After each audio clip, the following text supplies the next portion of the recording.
What a nice group, and thank you, Marianne. I think you like Marianne a lot. I was listening. I said, who's out there that they like so much? It was Marianne.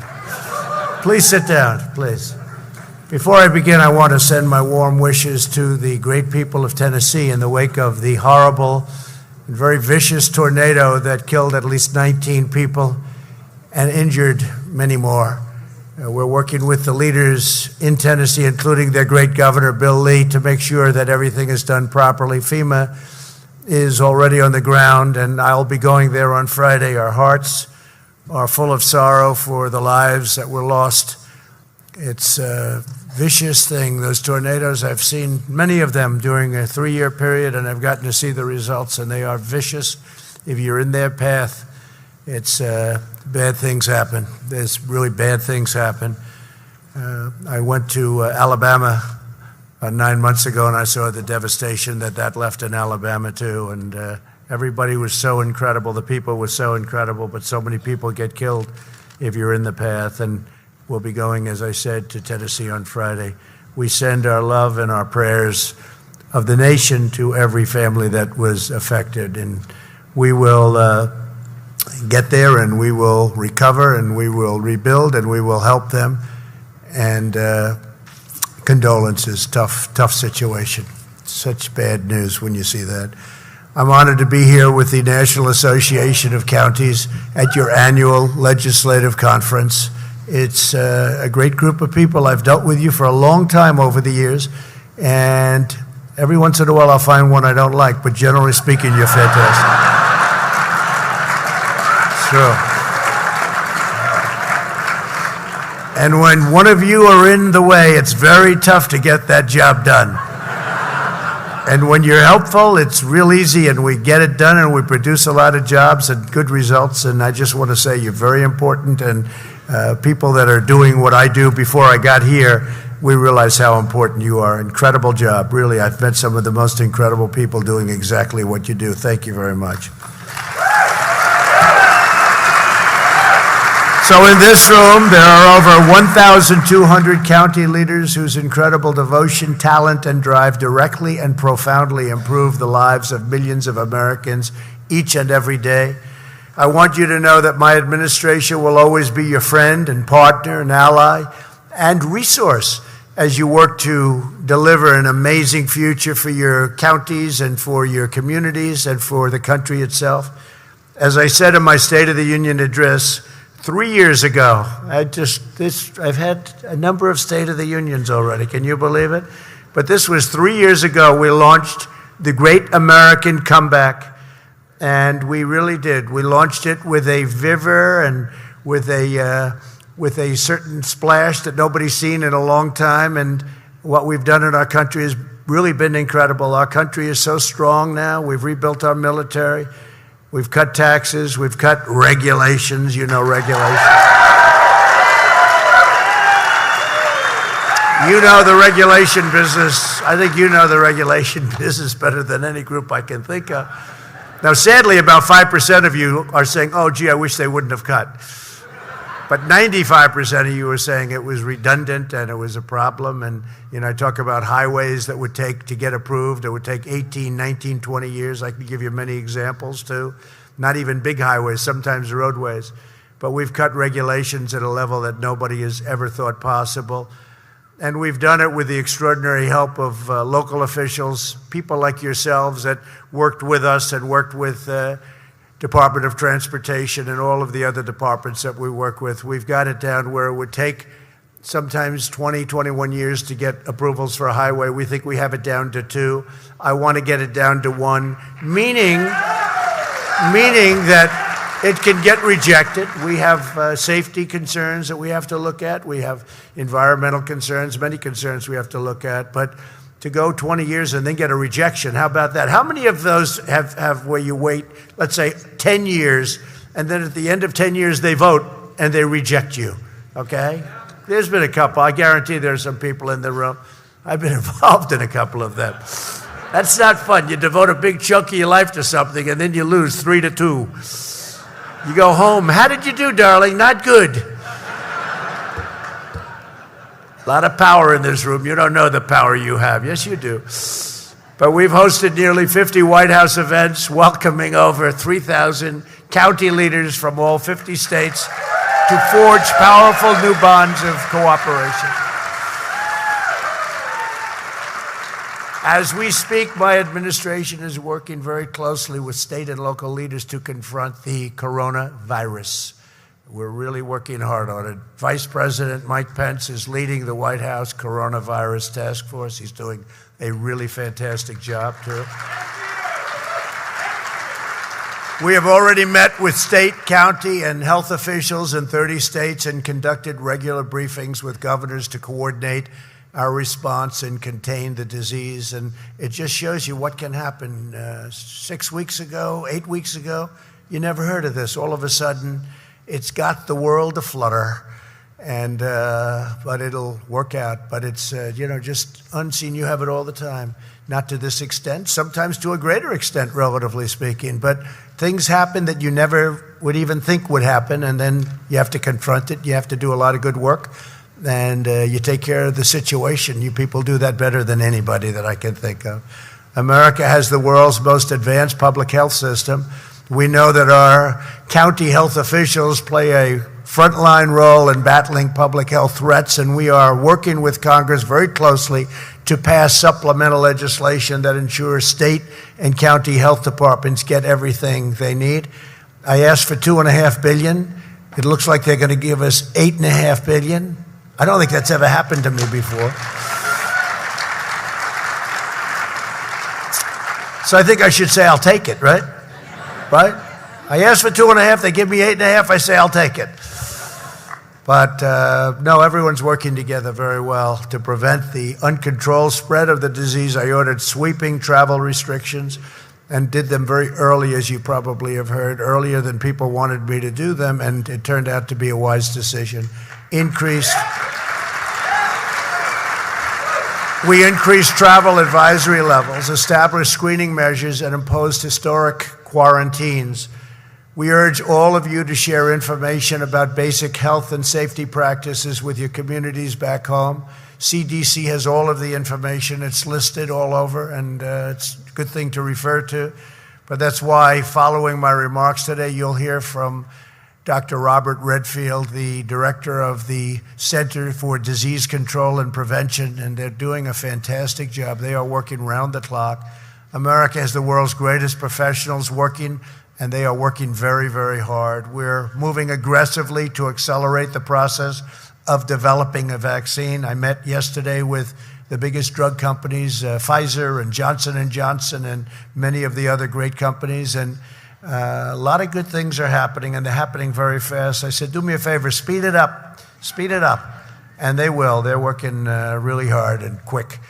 We're moving at a maximum speed to develop the therapies, not only the vaccines, but the therapies. Therapies is sort of another word for cure, where you have it. It helps get the people better faster and take down the severity of the illness. And they've done so much. If you look at what's happened with AIDS and the tremendous job they've done there, we will be, as an example, AIDS-free within 9 years. Nobody would have thought that was possible. They are doing a fantastic job. The revival of American strength over the last 3 years has put our country in the best possible position to deal with this challenge. Our economy is prospering like never before. We've relocated supply chains back to the United States. You know, a lot of the chains now are back in the United States. And we've also, as you probably have noticed, for 2 years I've been complaining about the medicines are made outside of the United States. I want them to be back here.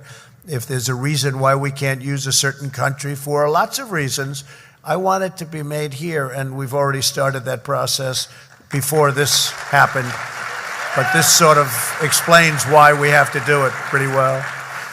Jobs and growth have soared in the United States at a level that's unprecedented, historic, and also we've had historic new investment in our country.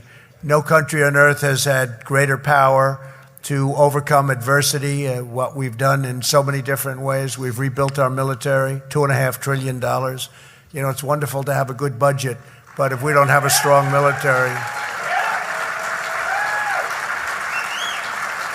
You never want to be in a position where you're trying to explain to people that, well, at least we had a good budget as people are running up the front lawn of the White House. No, thank you. You look over, you say, you know, we did a hell of a job in that budget. Should have spent a little more money on the military, I guess, right? But when I took over, our military was totally depleted. It was an embarrassment. And we've totally rebuilt our military. Most of the equipment, much of it's already there. New planes and new missiles, rockets, new everything. We make the greatest military equipment in the world, all made in the USA. All made in the USA. Yeah. All made in the USA. Every bit of it is made here. Rebuilding our Navy. We're rebuilding our Navy, and we're doing a job. And frankly, $2.5 trillion a lot, but it's not a lot when you think of the importance of the military. You know, they say the most important thing that a president does is the court system, and in particular, Supreme Court judges. So I've named 218 new federal judges. Can you believe it? And that's a record. That's a record. Only one person beat me percentage-wise. You know who that is, right? Does anybody know? Percentage-wise, there's only one. And when you look, 218, because President Obama was very nice, he left 142 to start off with. Usually you'd left none. I had 142. But you know who the one percentage-wise was? George Washington. He had 100%. But it was like 12 people. 12. At least I can say I named more than him, a lot more. A little smaller country at the time, but he had 100%. In our great national renewal, my administration has made engagement with local leaders a top priority because nobody understands the needs of local communities better than local officials, the people in this room. Nobody. And with your help, and we keep in touch with you, as you know, all the time, we feel very strongly about that. Our economy is right now the envy of the world. We've created, and by the way, yesterday, did you notice the market went up almost 1,300 points? That's the highest, biggest, that's the biggest one-day gain in points in the history of our country. Can you believe that one? That was a nice surprise. That took about half of the hurt from the previous week out, caused by something, again, that we didn't think would happen. So that was tremendous, and today it's up, and the Federal Reserve cut rates today, finally. Do it more, do it a little bit more. You want to be competitive with these other countries. Other countries have lower rates because their feds, their currencies are cut to a level and their rate is cut. They play with their currency, they play with the value of their currencies, and we don't do that. We don't do that. We have a different kind of a theory going, and it really puts us at, and I don't say necessarily to do it, but we have to be competitive with other countries. When we're paying 2 points more than Germany, or we're paying more than other countries, we should be paying less than everybody else. We have the dollar, we have the strength, we have the greatest country on earth. We should be paying less. So the Fed rate is too high. It's very simple. It's too high. It puts us at a competitive disadvantage, especially when it comes to exporting our product to other countries. The other countries love that. I don't like it at all. So I'd like to see our Fed lead instead of being led. We have created 7 million more jobs since the election, and if you would have said 7 million jobs, nobody would have believed that number.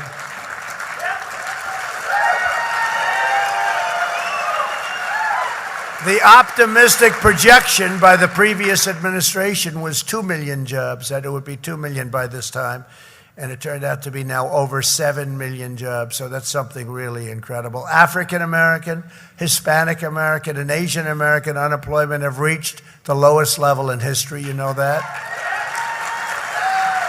Median household income has hit the highest level ever recorded. If you look back, and you go to President Bush, it's $450.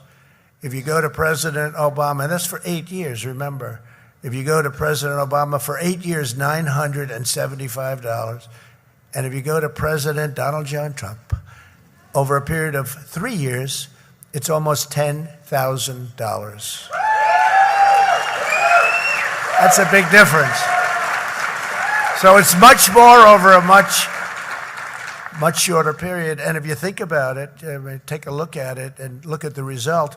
Our consumer is so powerful, so strong. It's really what's leading our country right now, the strength of our consumer. Nobody has a consumer like we have, so we've done a job. For the first time in nearly 3 decades, every single metro area in the United States has seen their income rise. Every single area. The economy of rural America, I love rural America, all that red, rural. I love rural America. Look. Well, that's not.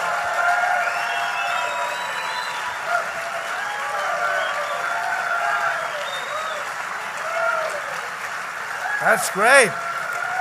You know, we have all those city slickers. They're in the back. They're quiet. They're in the back. We put them in the back corners. That's okay. How you doing back there? Well, they're still waving. Oh, I love those beautiful red areas, that middle of the map. There's just a little blue here and a little blue, everything else. Everything else is bright red. Well, what we did, you know, for your farmers, or, you know, it's been incredible that USMCA, we got out of that horrible NAFTA deal, and now we have USMCA. It's going to make a tremendous, like day and night. And then made the deal with China, $50 billion worth of purchases for the farmer. I don't think the farmer is going to be able to produce it. $50 billion. You know, the highest ever was $16 billion. The biggest purchase China ever made in a year was 16. So we made it 20 in the agreement. And then the day before the agreement was signed, I said, how are we doing with the farmer? You know, because they suffered. Of course, not too much, because I gave them whatever they got taken. Nobody else would do that. Paid for by China out of the tariffs, right? And we had a lot left over. That wasn't so bad. That's why the other presidents never did it, because they didn't quite get it. But I will say, the farmer, so they have $20 billion in the agreement. I said, do me a favor, make it $50 billion. They got 1.5 billion people, right? And they said, no. I said, what does it matter to you? What does it matter? It doesn't make any difference. Anyway, they agreed to do it. So instead of 20 billion, highest ever was 16 billion in 1 year, 2 years ago. Instead of 20, they made it 50 billion. And now my people look at me and say, sir, the American farmer will not be able to produce that much. I said, trust me, they will produce that much. Remember I said, tell them to go buy more land and get bigger tractors, right? We buy more land, assuming they get approval from you people. You got to approve it. But no, the farmers, you know, they were so incredible, the farmer. It just, you know, the way when the CNNs of the world would go and interview them looking for somebody to speak negatively, because when we're negotiating, you know, China's very smart, and they pulled back all their orders. They didn't order almost anything. And they'd see the farmer, and the farmers were hurt. I mean, until we started helping them out with money from China. But frankly, which was a tremendous thing, actually. But the farmers never said anything bad. They said, you know, normally they say, oh, it's terrible what he's doing. Well, you have to make the deal. You know, there's some suffering going on. It's an operation. It's like an operation. And the farmer, the American farmer, I don't know that I've seen almost anybody, and they tried to stick that microphone. What do you think of the horrible thing where President Trump is in a trade war with China? And they say, sir, it should have been done a long time ago. It's painful, but this should have been done 15 and 20 years ago. And then CNN would pull that mic away. I don't like this guy. Let's find somebody else. And they'd put it in front of somebody else. And then they'd interview women in the rural communities that say, are you disappointed that you voted? You know, like Democrats that voted for Trump, right?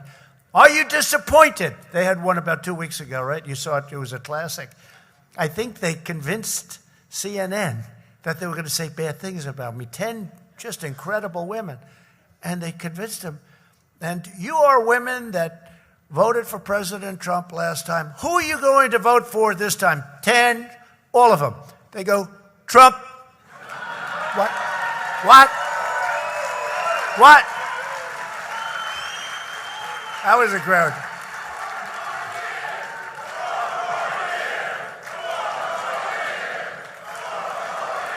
Now, this is not supposed to be a political rally. This is not a political rally. I don't like talking politics. We're talking about the economy, rural America. I don't like talking about politics.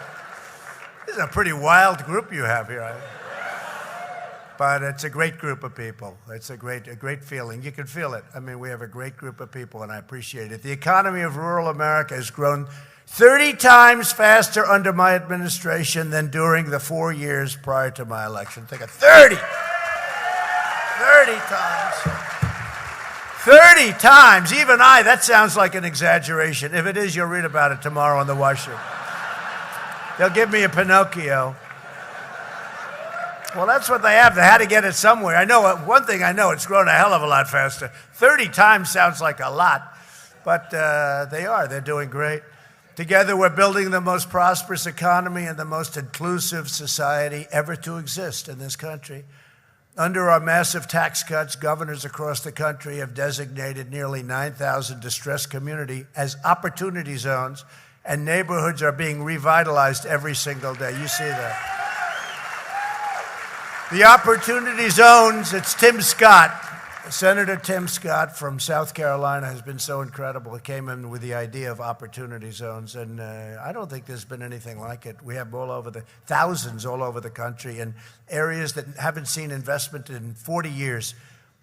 People are putting tremendous amounts of money, investors.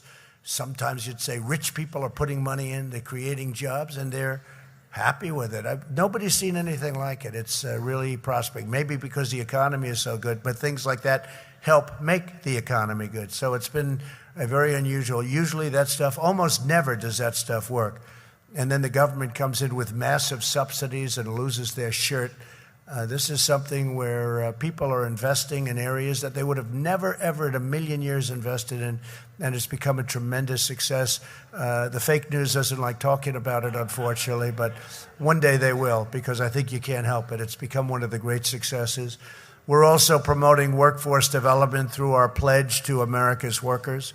430 companies have already committed to providing new jobs and training opportunities to over 15 million Americans. And I give my daughter Ivanka a lot of credit for that. She came in, she said, "Daddy," it's true. She had a great company in New York. She wanted to just come and just help people get jobs. I said, "Would you like to do this?" "No, I want to help people get jobs." She started off with 500,000 jobs, and she just broke 15 million. She did the 500,000. If you know her, I'm not surprised. She did the 500,000 like the first week. But 500,000 jobs is a lot. So she'll go to a Walmart and, many of the great companies, and Johnson & Johnson, and they'll hire large amounts. I think one of them did, I think it was Walmart, did 1 million people where they trained them, and government is in no position to train them. You understand that. Government wouldn't know where to begin. There'd just be another program that they have that would be a disaster. So she'd go to these... No, you can't. You just can't do that. The private companies, and also it's very specific. There are very specific needs. One of the problems we have is that we're having tremendous amounts of companies moving back to the United States, moving into your communities.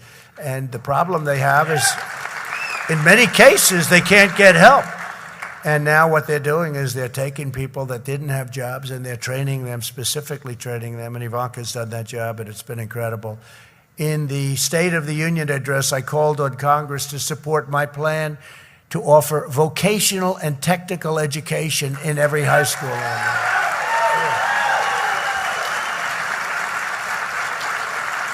And I love the term vocational schools, because to me it says it. I mean, when I went to school, I had people, and one person in particular, he wasn't very good as a student, but he could, after hours, take apart a motor or an engine of a car, and he could strip it blindfolded, put it back together in 15 minutes. It was the most incredible thing. I said, this is your real ability. He just had an ability that was extraordinary, not for sitting there writing out tests, but for doing things like that, which are, frankly, just as important and high-paying jobs. They're really high-paying jobs. And I love the name vocational school. When I was growing up, we used to use Edison Vocational School, where they trained them for, cars and for bricklaying and for plumbing, and all the things that there's tremendous talent involved. And it was incredible. You don't see that. Now they call them junior colleges, and you don't really, as junior colleges, you don't really know what that means. What is a junior college? What does it mean? So we're getting back to the word vocational. I thought it was very important, and it's something that they're very proud of, and I would be very proud also. You know, people have that tremendous ability, and we don't allow them to use it. We want to help every American acquire cutting-edge skills that they need for the jobs today and for tomorrow. To put more money in American pockets, we've launched the groundbreaking regulatory reduction campaign by cutting regulations. By cutting regulations on one of the most exciting things that happened. If you look at the other side, they want to get rid of all energy. You know, let's put up windmills all over your communities, right? Let's have windmills all over the place. And solar, I love solar, but it's not powerful enough to power these massive factories and plants that we have being built all over. But by cutting regulations on American energy, for example, we're massively driving down energy prices. You see that happening unless it's an area or a community where they're not allowing that to happen, in which case New York is an example. We're unable to build a pipeline through New York State, where they'd love the jobs of doing the pipeline. And because of that, New England has very, very high energy prices. We could cut the energy prices in New York and New England down by half, less than half, if they would allow, and we're fighting them very hard, and I think we'll be successful, but if they'd allow a pipeline to go through, we would cut the prices of energy down by half, and even more so than that. It's a terrible thing. It's a very unfair thing to the rest of the country. The American energy revolution is now saving the typical family of four an average of $2,500 per year. And I will say this, we are now energy independent. How nice is that? Energy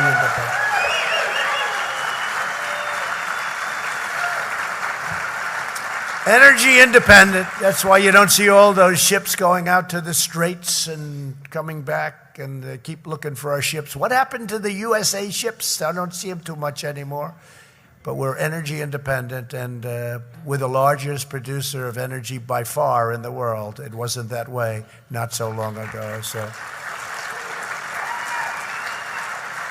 And we approved the Keystone XL pipeline, you know that? And we approved, right, the Dakota Access Pipeline. I came in, those two, I did them in my first week or less, and it was 48,000 jobs. But more importantly, it's actually environmentally better. You're taking it under the soil. Nobody even sees it.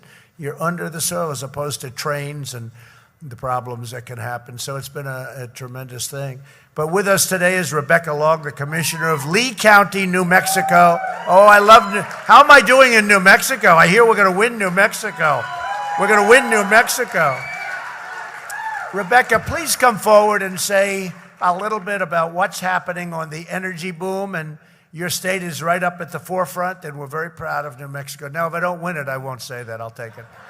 I'll come back and I'll say next year, I was only kidding about New Mexico. Please. Hi, how are you? It is such an honor to be here with you today. And the remarks you were just saying fit exactly in with what I'm going to say. So thank you from Lee County, New Mexico, where your energy agenda is helping us with quicker right-of-way permits on BLM land and drilling permits. We're getting those faster, so that's helping America be energy independent. So we appreciate that. Let me give you a little bit of history. In December 2016, right before you came on, we had 17 active drilling rigs producing 7 million barrels of oil. In December of 2019, we had 53 active drilling rigs with 18.2 million barrels of oil.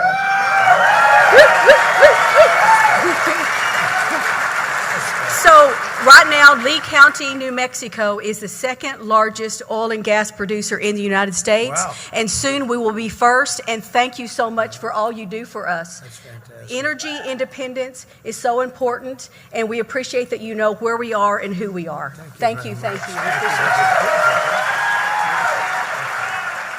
Wow, good job. Now, again, we're not getting political because I refuse to do that, but you know, Rebecca, that if Bernie or one of these characters get in, you can close up your energy. You do know. They have little things like, we don't want petroleum products. Well, that's a lot of people. That's a lot. We're also building a wall right along the border to stop people from coming into our country illegally, right? You know that. So say hello to the people of New Mexico. I'll be there soon. We're reversing decades of calamitous trade policies that decimated so many of your communities. You know that. You know it probably better than anybody in the country how bad it was. We have successfully renegotiated new trade deals with South Korea and Japan, who were really ripping us. South Korea, remember Hillary Clinton, great Hillary Clinton. She said, no, we want this deal. It will produce 250,000 jobs. And she was right for South Korea. They produced. It got South Korea 250. So you can't say she was wrong. She wasn't misleading us. She said 250,000. It was a horrible deal. And we've totally renegotiated that with South Korea. Now it's a good deal for the United States and a fairer deal. You know, that was a ridiculous deal. In January, we finally ended the NAFTA catastrophe, and I signed the brand new U.S.-Mexico-Canada agreement into law, USMCA. And we also took the strongest ever action to stand up to China's trade abuses, which frankly, for years, explained that one, what was happening with China. $500 billion a year deficits, allowing us to reach a landmark agreement that will deliver vast benefits for our ranchers, growers, manufacturers, farmers. Working closely with local officials, we've taken bold action to curb the opioid epidemic, which is such a problem no matter where you come from. And for the first time in 31 years, we actually went down a little bit. We went down. Some communities are down 17, 18, 19%. One is down 21%. But still, it is a massive, massive problem for our country. Drug overdose problems are just a terrible, terrible problem. And it's a world problem, too. It's no matter where you go, it's pretty tough stuff. And frankly, I should say, no matter where you go, unless they have really, really strong measures against the dealers, in which case they have no problem. I wonder how that works. How does that work, Mary? When you go to a country where they have very, very stringent, unbelievably stringent, like probably we can't do in our country, they have no drug problem. You go into China, you say, how's your drug problem? They don't even know, President Xi doesn't even know what you're talking about. We have no drug problem. They have quick trials, right? Quick trials. And I won't even tell you what the punishment is. But let me just say it's very swift. You go to Singapore, they don't have a drug problem in Singapore. A lot of money, a lot of everything. Perfectly set up for a drug problem, everything perfect. But they are very, very tough. And I just don't know whether or not this country is ready for that, whether or not it can do it. But the only countries that don't have a drug problem are countries where the retribution is unbelievably tough. When we work together, we can dramatically improve public safety. It is especially vital that all state and local officials cooperate fully with all requests from our courageous ICE officers. I hope I don't insult anybody, but the ICE officers are taking people out of your communities by the thousands, including MS-13 gang members. If you didn't have them, and your local enforcement doesn't want to do that, these are seriously tough, crazy people in many cases, and we're getting them the hell out of our country, and we're bringing them back to where they came from, and we're keeping them there. And Guatemala, Honduras, El Salvador, so many of these countries. And, you know, in the past administration, they couldn't bring them back because they'd say, no, you can't bring them back. Get out. You can't bring them back. So they'd fly over. They wouldn't let them land. They wouldn't let buses go in with these people. Would have to bring them back. They don't do that with us. With us, they say, thank you very much. We appreciate it. Thank you for bringing these wonderful citizens back. MS-13, you can have them. And no, we bring them back and they take them immediately. And we just have set records for coming through the border. We're setting records now on not coming through the border. We've built 128 miles of wall. We've already got 100, and we have some going up in New Mexico just now.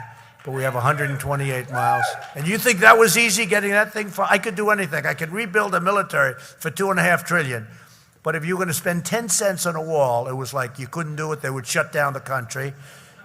We actually did shut down the country for a little while, frankly, but we ended up getting the money, and the wall is under construction. We're building a lot. We're up to 128 miles, and we'll have close to 500 miles sometime pretty early next year. And in the area where we have the walls, as you people know, because you're also people of great common sense. You're brilliant, but you have great common sense. That's why you're doing what you're doing. At least the good ones do. The bad ones probably don't, you know. There must be some bad ones in the room, right?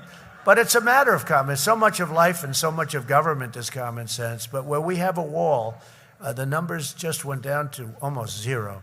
Now they go around. That's why the wall gets longer and longer. But the numbers have been incredible. You know, the Democrats used to say, we don't want a wall. We'll give you drones. They want to give me drones. I said, what good are drones? They're going to be flying around in the air watching thousands of people cross the border. What good are drones? No, we'll give you technology. They were saying walls. Walls are old-fashioned. Yeah, two things will never change.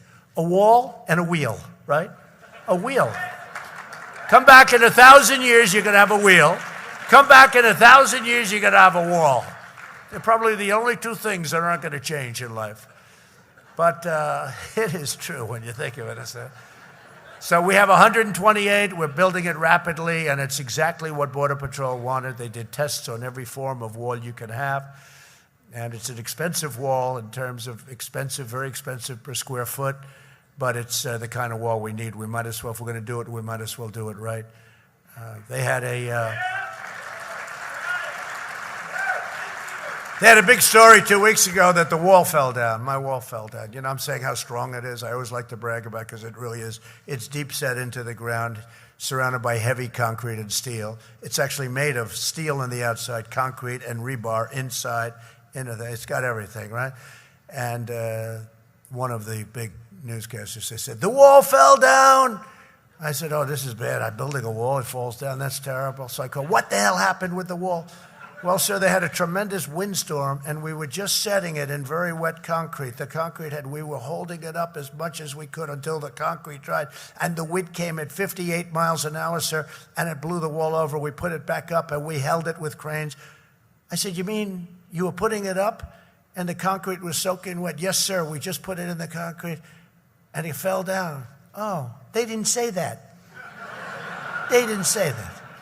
They don't say little things like that, do they? I don't know how you put up with the fake news, you people.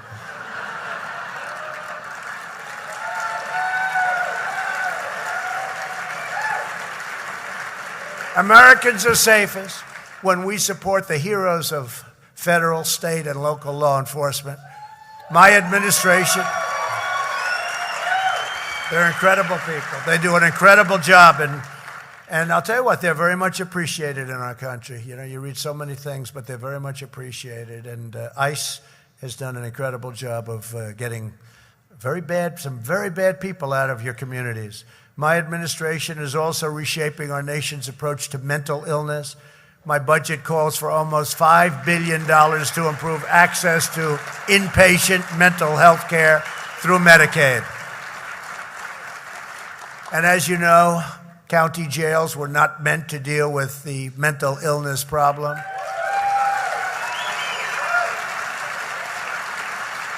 They weren't. Thank you. Thank you.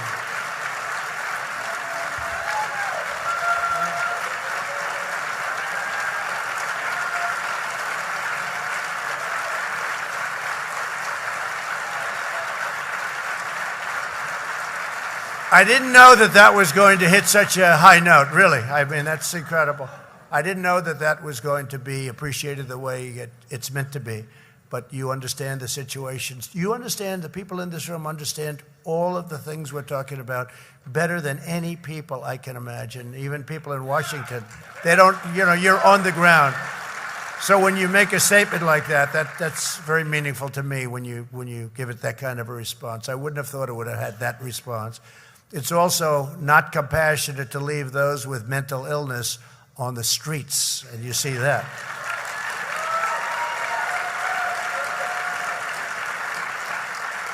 So we must get Americans the care that they need. From day one, my administration has worked closely with you to overcome natural disasters such as the tornado in Tennessee. Since I took office, 62% of counties have received major emergency or disaster declarations, with the federal government committing over $124 billion to support your citizens in very trying times. And we get you the money quickly. We check it, we do what we have to do, but I think everybody in this room would say that you get the money much quicker under our administration than in the past. It used to be unfair. It used to be very unfair, to a point where you really couldn't even properly do the work. It would take you so long to get the money, you were afraid to do the work. We get it to you quickly. We're joined today by Catherine Starkey of Pasco County, Florida, good place. Catherine, please come up and share your story about your community and recovering from a very big disaster that I know very well. Thank you. Thank you for the opportunity. In 2017, President Trump's Office of Intergovernmental Affairs started an innovative outreach program inviting to D.C. commissioners from each state, regardless of party affiliation. This opened a bridge for communication with federal agencies. And then Hurricane Irma hit my state later that year, and soon we had an issue I needed to bring to the attention of your administration, sir. Counties were getting into bidding wars over debris removal contracts, and they were creating unaffordable prices for other municipalities. Fortunately, I was able to call the IGA office, and they immediately set up a conference with the FEMA officials. They quickly resolved the issue through an emergency rule change, and this would not have happened without the incredible outreach from the White House early on. I'd like to thank you, sir, President Trump, the IGA office, and the federal agencies who are being such incredible partners to local government. Thank you very much. Thank you. Thank you for making America great again. Thank you, Catherine. Wow, thank you, Catherine. Thank you very much. Beautiful. And I have to say, Catherine, that you had two governors. You had Rick Scott previously, right? And he did a fantastic job. Now you're senator, and your current governor, Ron DeSantis. And they would come to my office, say, President, could we see you just for a minute? Oh, good. Separately, but very similar. They wanted money. I said, well, what do you want? We don't need much. We need a little bit more for the Panhandle, as an example. And I said, oh, good. I love the Panhandle. They got everything they needed, that I can tell you. But they'd say, we need another little bit of money. How much do you need? 500 million more? 500 million, that's a lot. You've got it. But they'd come up. You know, it goes to the Panhandle. It goes to, look, these people, having the right governor in a state is so important. The good ones, they bug me. You have great ones in this country. You have so many great ones. Governor Lee is a great one in Tennessee. You have so many. Texas, Greg Abbott. But Ron DeSantis, the job he's doing, the job that Rick did as governor, Rick Scott, it's so important. If you have the wrong governor, it's not helpful. Yes, absolutely. But if you have the wrong governor, you understand that better than anybody. If you have the wrong governor, it doesn't work. But they would come up and they'd want to get everything set and done. And they need it fast because you have to rebuild your community. And debris was the biggest thing, Catherine, right? Debris. Debris was the biggest thing. They'd bid it out, and they'd have bids that were so crazy. One would be very low, and the others would be very high, and they weren't allowed through red tape to use the low one. And I worked it so that they could use the low one. And, you know, we did a lot of great things, but Florida really they have done a fantastic job. Thank you very much. That was beautiful. Everyone here is devoted and really a devoted public servant. You love your neighbors. You love your country. You love this nation like nobody else. Every day we're working with you to build a country where every town is booming, every community is prospering, and every child has the chance to reach the American dream. As long as I am president, the federal government is on your side 100%.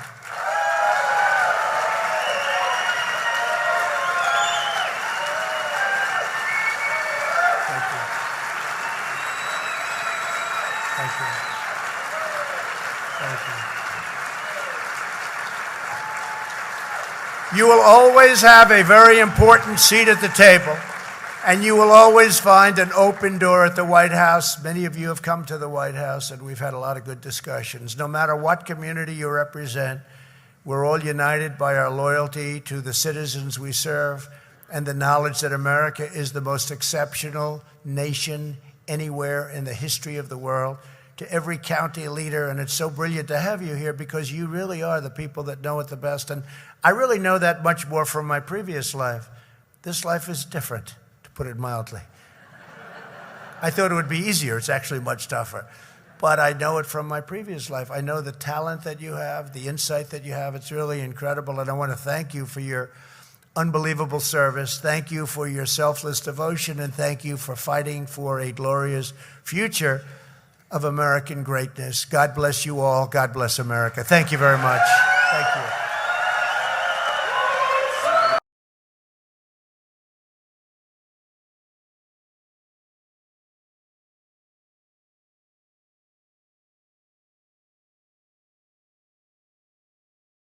All right, folks, thank you so much for joining us and choosing us as your stream of choice. My name is Jen from Golden State Times. If you are new to the channel, we encourage you to subscribe and click the notification bell. President Trump had a rally last night. He also delivered 2 speeches, 1 press conference, and 1 meeting with the Colombian president. So if you guys missed our previous video, this should be coming up on your screen. Thank you so much once again for choosing Golden State Times as your stream of choice. President Trump is delivering another speech later on today, so stay tuned for that, and I hope that you guys tune in to our live stream. Thank you so much, and we'll see you very soon.